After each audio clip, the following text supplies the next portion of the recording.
Again, what you can do with this type of gym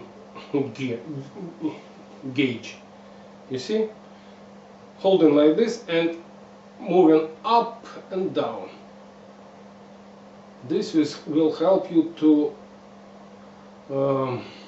locate some position comfortable for your joints and muscles to hold the strength. For example, if you hold your bow in this position, it's one thing. But if you higher, you will notice that it's not so comfortable. It's not so convenient. If below this point, also, you have to spend more force, more energy. So you have to define for yourself this comfortable area.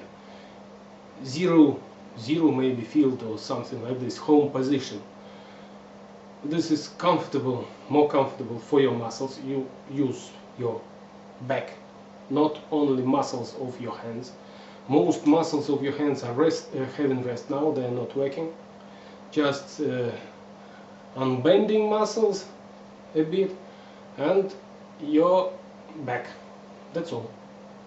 So you can check also if you move your hold like this and move your shoulders in the manner of spotting shooting, yeah, like this. You're trying to tear apart this rubber and move like this. You will feel the difference. This is much easier than like this. That's why I always insist that people were holding their shoulders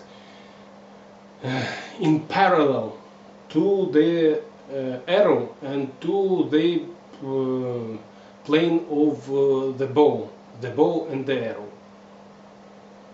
like this. So we'll have to finish right now. Enough for today. It's too late. Have to go home.